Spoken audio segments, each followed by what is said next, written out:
ҳарчанд ки бозори тобистонӣ наздик бошад, овозаҳо дар хусуси гузаришҳо ҳамон қадар зиёд шудан мегиранд.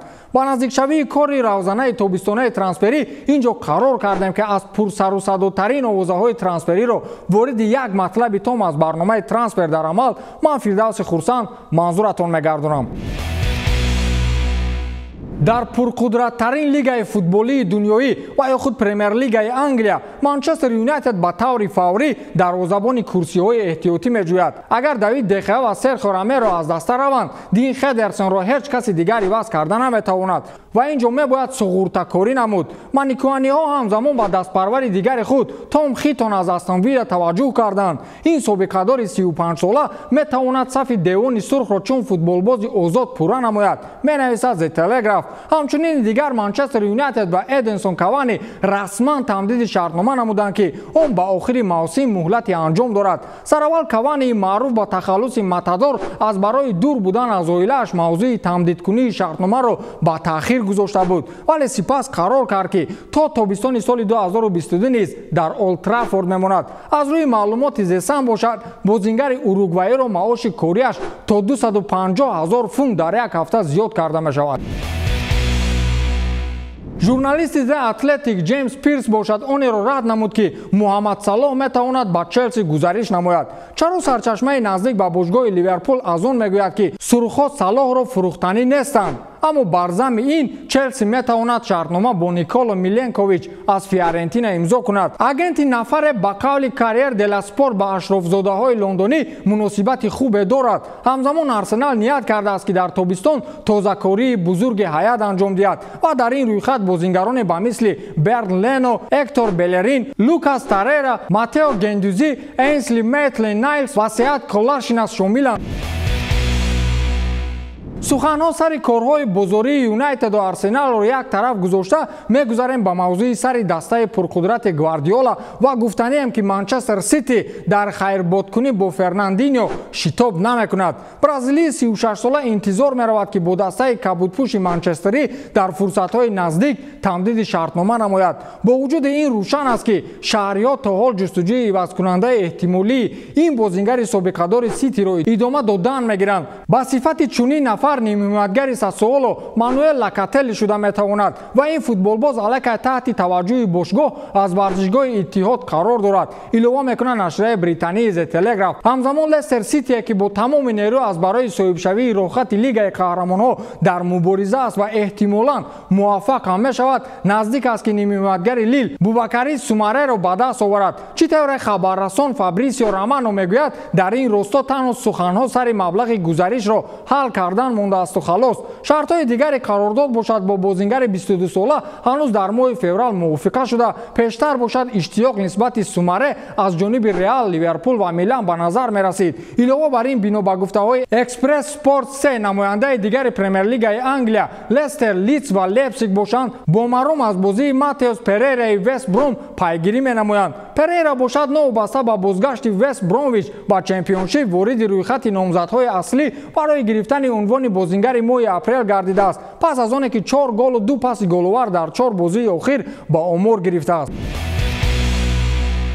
дар премераи испанӣ бошад ин навбат сухан сари ҳамлавари мунтахаби Босния ва Ҳерсеговина меравад. аз дасти Миралем Пианич дар Барселона ҳеҷ чиз наомаду босниягӣ метавонад бозгашт ба Ювентус намояд. агар бозингар тариқи ивазкунии бозингарон ба Барса омада буд, ин навбат низ бо ҳамин усул аз Барса хоҳад рафт. ин маврид бар ивази Пианич ба самти баръакс Родриго Бентанкур хоҳад рафт. гуфтушунидҳо дар ин росто айни ҳол дар танаффус қарор дошта, каталониҳо ва туриниҳо ба мувофиқа расидаанд ки дар дилхоҳ маврид метавонанд гуфтушунидҳоро сари ин мавзӯъ баром монанд, боварӣ дорад Диарио Спорт. ҳамчунин Барселона мехоҳад ки бо мақсади пурқувваткунии хати ҳамла Хари Кейнро аз Тоттенхем даъват кунад. ҳамлавари мунтахаби Англия ки солиёни зиёд аз беҷоизавӣ дар ин тим ранҷ мебарад, хушбахт хоҳад шуд ба тиме гузарад ки имкони воқеии тори сар бардоштани ҷомҳои футболиро дошта бошад.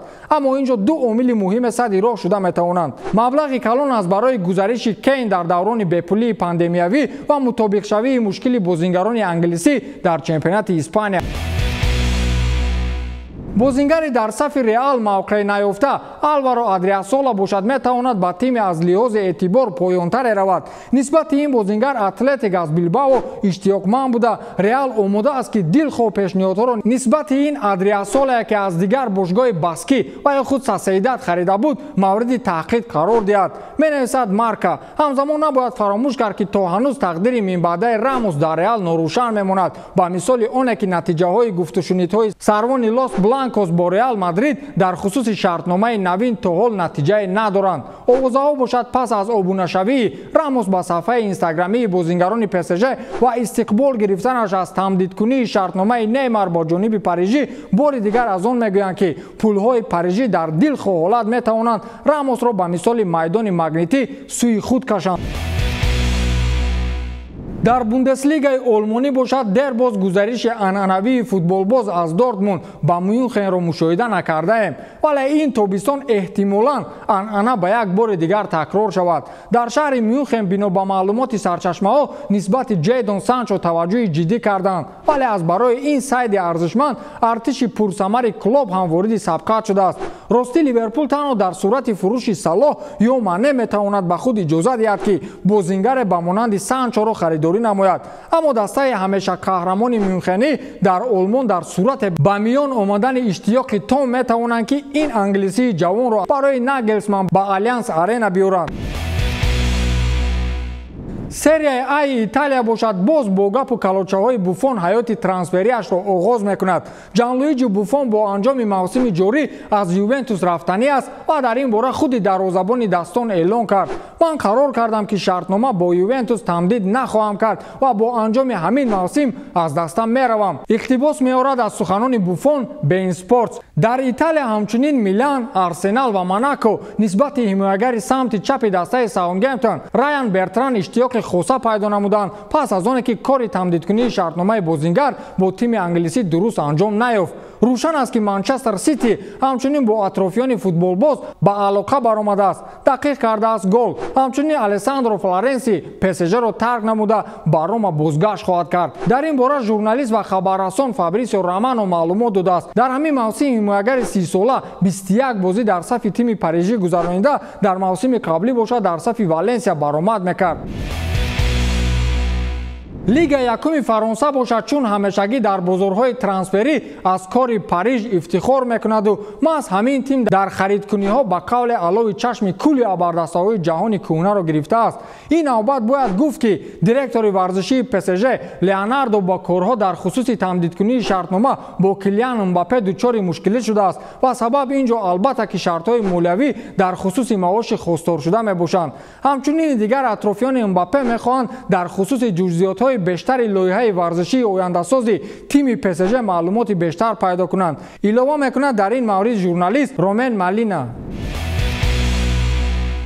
дар футболи фаронсаи муҳаббатофар ҳамчунин футболбози олмонӣ Юлиан Драксел розӣ шуд ки бо ПСЖ то моҳи июни соли 2024 шартнома тамдид кунад.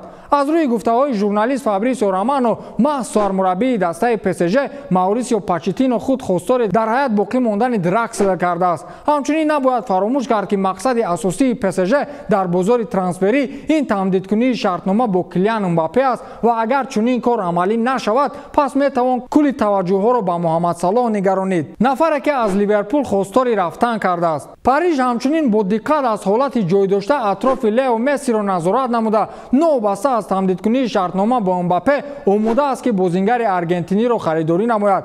ҳамчунин чӣ гунаи Телефут хабар медиҳад директори варзишии парижиҳо Леонардо аз Рен имкониятҳои харидории трансфери Эдуардо Камавингаро ҳам пурсон шудааст. Эдуардо Камавинга бошад изҳор намуд ки андешаҳои ӯ танҳо бо Рен буда дар хусуси трансферҳо фикр ҳам намекунад. дурӯғ намегӯям, лекин таваҷҷӯҳ аз ҷониби Реал ва Бавария бароям ниҳоят фарахбахшанд. оли аст ки абардастаҳо нисбати ман таваҷҷӯҳ доранд, вале ман кулли андешаҳои худро танҳо ба бозӣ нигаронидаам. иқрор омад нимоятгари 18-солаи фаронсавӣ.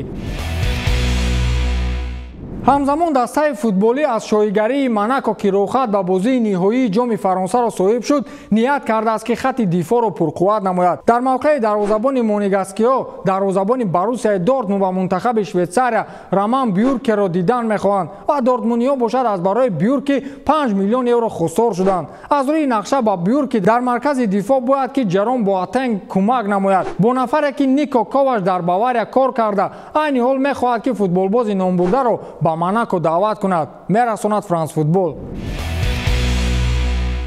дар фазои футболии Россия бошад ба он ҳеҷ шаку шубҳа намондааст ки Спартак бори дигар аз иштибоҳи трансферии хеш эътироф намуд, пас аз оне ки нимиятгари нидерландӣ Гус Тилро ба ватан боз фиристоданист. чӣ тавре хадамоти матбуотии сурху сафедҳо хабар медиҳад, дар хусуси Тил бо тими Роттердамӣ гуфтушунидҳо бидуни ягон натиҷаи аллакай доир шудаанду дар арафаи тозакуниҳои ҳаят ҳамчунин Аёз Гулиев ҳам аз Спартак хориҷ карда мешавад. дар хусуси қисматҳои боқимондаи футболии олам агар ҳарф занем, Андрес Иньеста 37-сола бо тими ҷопонии Висел Кобе тамдиди шартнома то соли 2023 намуда. дар мавсими қаблӣ бошад Иньеста соҳибомори 4 голу 6 паси головар гардида буд. ин буд поёни барномаи трансфер дар амал. бо шумо будам Фирдавси Хурсанд. хайр.